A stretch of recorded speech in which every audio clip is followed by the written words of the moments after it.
per use. But what's going on? What's going on? Missed you guys, so thought I would come on in, hop on in it, cause I wanted to watch YouTube, and might as well chill out with you guys while doing it. You know, might as well. Is this?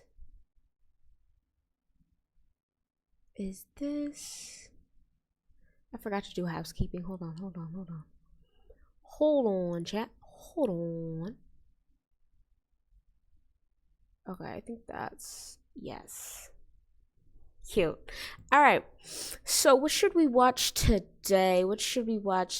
I'm honestly just gonna chill out on stream. You know, we're gonna try and be a menace on the internet. Just really consume a bunch of stuff. You know. If you get stuck on a melody, or if you just feel like you can't get a song, I really want to start making music, but I really, you know, I can't make myself. I really can't make myself. And it's like, I got this thingy here. She's super cute. She's plugged in. And here we are, you know. But we'll get there, chat. We'll get there. Let me unplug this, because I've been meaning to do this. If I don't do it now, then I won't do it. And that's just what that is. Okay. Boom. Bum. Kapow. Okay. Let's hop into it. Started. Output's co-producer is very dope. They make. This streamer just finished her stream like it was any other day, but 30 minutes later, her top donator ended her life. What? This is just one of those awfully tragic stories, which unfortunately aren't even anomalies anymore, as this pretty recently happened in Japan as well. But a Korean live streamer with over 300,000 it's beginning to look like doing IRLs as a lady is just a no-go. It's just not safe. It's just not safe, broski. So I feel like I'm just gonna be a desktop streamer. I think that's just my mode. Maybe do vlogs on YouTube. That might be my mode. I think that might be my speed. Cause woo man, there's so many stories of this, and it's always a lady, and it's always like, what? Why aren't the men getting attacked too? Like, let's be fair. Followers went live for one last time. Like, 30 minutes later, she was gone. And the person responsible wasn't some masked stranger in the shadows. It was one of her biggest donators. This man spent over $70,000 on her streams, a man who pretended to be some tech CEO. And the streamer's name is Yoonji Ah. And I really don't enjoy covering stories like this, but I think they do matter, especially for anyone who lives their life online or makes their money there. So Yoon, she was 27 years old. She was a growing influencer, a live streamer, and even an actress with big dreams. Wow, she streamed on TikTok and other platforms, building a loyal audience. And as of October 2nd, her last post included the announcement of her passing. Because on September 11th, 2025, she finished what could have been a normal stream from Yeongjong Island. She logged off, probably thinking about her future collab streams or dinner plans, but within 30 minutes, she was attacked. Hours later, her body was found on a remote mountainside in Muju County. Police say that she was strangled, and I saw the Sun-covered images of where her body was found, and I'm really not comfortable showing those here. Please but don't. Sadly, they're out there on the internet. Just know, it was very obvious someone tried to hide her. The guy who did it, his name is Choi. He's a man in his 50s. Online, he called himself Black Cat. And Black Cat wasn't just any fan, he was a VIP. This is a guy who would drop eye-watering amounts of donations during streams. The guy who popped up over and over again. He spent over 100 million won, which is roughly $70,000. He told everyone he was a wealthy CEO of an IT company. You know, the classic, like, hey, look, I'm this wealthy big guy. But in reality, he was nothing. The dude was buried in debt. His house had literally been seized in a forced auction the day the incident happened. And I really do not think that's a coincidence. It sounds more like a trigger that set him off. I mean, just from looking at the story, it's obvious he was not living a good life. He was completely living a lie. But like many people with fragile egos, and I guess way too much time on their hands, he built this whole fake identity and persona and threw money at someone to feel powerful. And eventually, Choi managed to do what a lot of these big spenders try to do: blur the lines between being a fan and someone who is directly involved with their life. He promised Yoon that he could grow her audience, get her sponsorships, boost her career, and just No, work thank you. together. That's what he wanted. He sold himself as a guy with connections to her. And unfortunately, when you're a young creator trying to build something, that could sound like a good deal. So Yoon Right. went along with it for a while. But apparently, Choi wasn't just invested financially. He was possessive and started demanding more and more of her. Basically, this creep started acting like a partner that Yoon never agreed to have. And What? eventually, Yoon had enough. She decided to cut ties. And this is where things got terrifying. Because I guess when someone like Choi feels the control slipping away, it doesn't end with a quiet unfollow. CCTV footage from that day shows him kneeling in front of her, literally begging her to stay in their partnership. And that is when the moment happened. Because at 3:24 p.m., Yoon tries to get out of the car, but she doesn't make it out. Choi grabs her, drags her back inside, and slams the door shut. And unfortunately, this is the last time she's seen That's alive. And then literally according to my the eventual worst confession, Choi nightmare, chat, bro. The way that you can easily get slammed into a car, like, it's scary. I'm so small, bro. Like, whenever I see a car roll up on me, everything's tinted and it's blacked out, and they just sitting there with me and I'm walking, bro. The palpitations, you know what I'm saying? Woo! Choi ended Yoon's life shortly after that. He then shoved her into a suitcase. So please put this guy under the prison. He then drove out to the mountains to Not dump under her, it. and apparently the guy thought he was some sort of like criminal mastermind because on the way They there he always stopped think 8 that, separate bro. times to, I guess, throw off investigators. Because, you know, there's nothing like saying, hey, I'm a criminal genius, like leaving a GPS breadcrumb trail across half the country and begging on your knees right before the crime actually happened. I'll call it what it is. It's a little pathetic, embarrassing. cruel, Okay, and just plain okay. stupid. This guy is literally a Hall of Fame moron, and her body was discovered later that day. She was gone Later that less than day an is hour so after her final stream. wow. So He really thought he was doing something, and she was literally found hours later. Okay. Okay.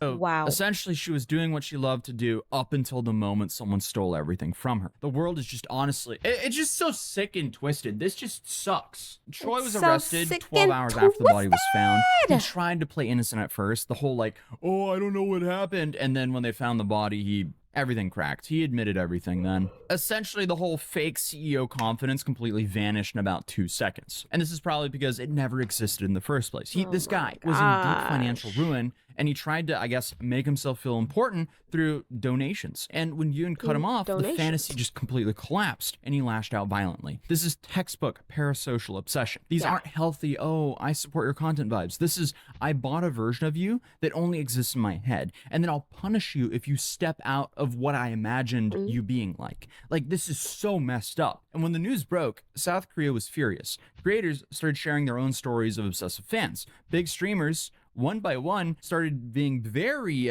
worried about how they would conduct themselves in public. For example, QDC Yeah. Cinderella and Valkyrie even pulled out of TwitchCon 2025, saying the case terrified them. And I see why they would be scared, especially if you're a I'm female scared. streamer. I'm because not even this going isn't nowhere, a one-off bro. thing. There's tons of nut jobs out of there. And for some reason, it just seems to be so much worse for the female streamers. Because you have fans that convince themselves that they have personal relationships with someone who doesn't even know their full name. I mean, it was just earlier this year that we covered a guy who was my completely gosh. convinced that he was married to Pokimane. Like, imagine the dude Oh, yeah, that decided guy- to that guy. literally go homeless You remember that guy, chat? and move That to the guy same was city sad. as Pokimane because he was thought so he was sad, married to bro. her. That is Whoa. That guy was sad as hell. horrifying. Me and Pokimane has been dating for 4 months now. Today is our 4-month anniversary. Guys, she is not single. She is taken. I know she likes to keep up her image saying that she's single and everything, but I am in a relationship with her. We're going to be meeting up soon, and we're It's the way that engaged, he's guys. not even saying her actual name, only her username. And it's like, bro, you don't know her.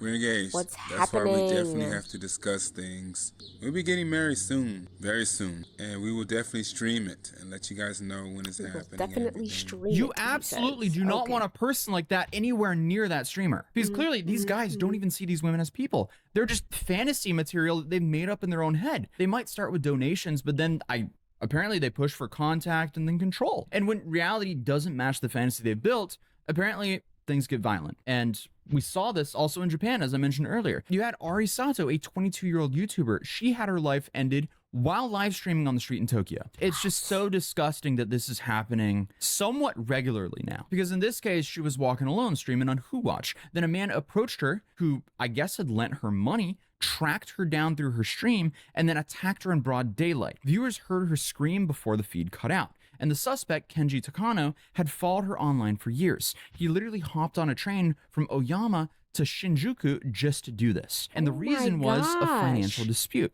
He'd given her money when he expected something in return. When he didn't get it, he chose violence. And I'm really interested in what the specific details on this was, because I severely doubt a streamer would just randomly loan money from a viewer. But unfortunately, this sounds pretty similar to what happened to Yoon now. And it's sad because every year more creators builds huge audiences, and every year there's another obsessed fan who convinces themselves that money equals ownership. Don't get obsessed with people. It's not cute, bro. Like, you don't even have role models at this point. Like, it's getting pretty crazy out here in these streets. Don't even have a role model.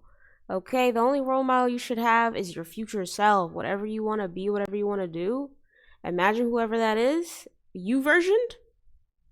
That's your role model. The reality just doesn't match up with their fantasy. They explode. Bro, and this is just entitlement masked as support. And what really makes it worse is how this happens slowly. You probably didn't look at Choi and think, oh, this guy is dangerous. But then slowly but surely, he became extremely dangerous. Because the dude was donating huge sums. He promised her business opportunities. He was flattering. And slowly, those things just... Should I turn off my donations?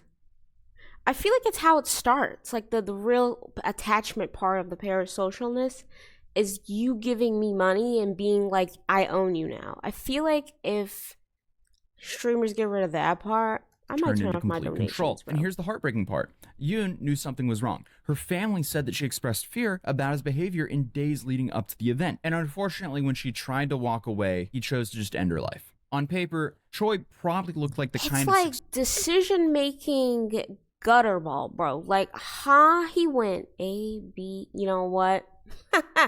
2. Let's go. Success story that these platforms love to glorify. Bro. He seemed to be this big spender and big supporter, but behind the scenes, this guy was clearly living in financial ruin. And what's also extremely shocking about this is this guy seemingly donated so much money that he ended up losing his house. And I think his actions against her was just that total result of his entire fake identity collapsing. And he'd rather just destroy everything than face that. But obviously, why was she a part of everything, bro? She did nothing to you. There's this one detail to this case that really stuck with a lot of people, and that's the suitcase. Because the suitcase alone gives room to argue that this was definitely premeditated. He begged for her to stay. She said no, and he had already prepared for what to do if she said no. And from everything I see online, Yoon's death sent a shockwave through Korea's streaming world. Creators started hiring extra security, tightening their boundaries, and rethinking meetups and business deals. It's just a massive tragedy, because the reality is Yoon should have still been alive. And I know some people will say, well, she should have known, but I don't think she should have known.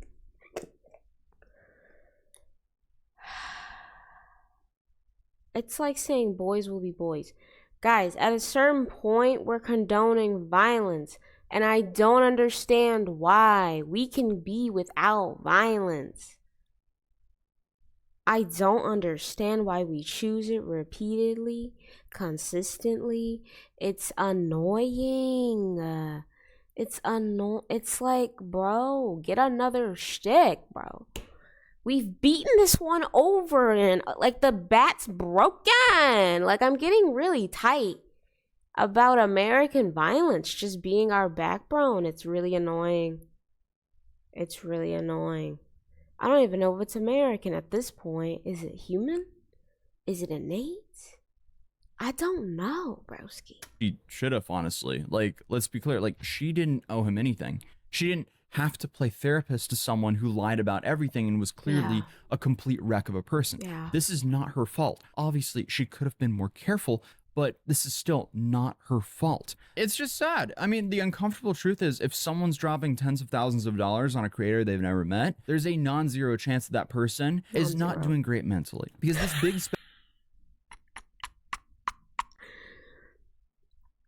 He just said is 100% chance that that guy, not okay.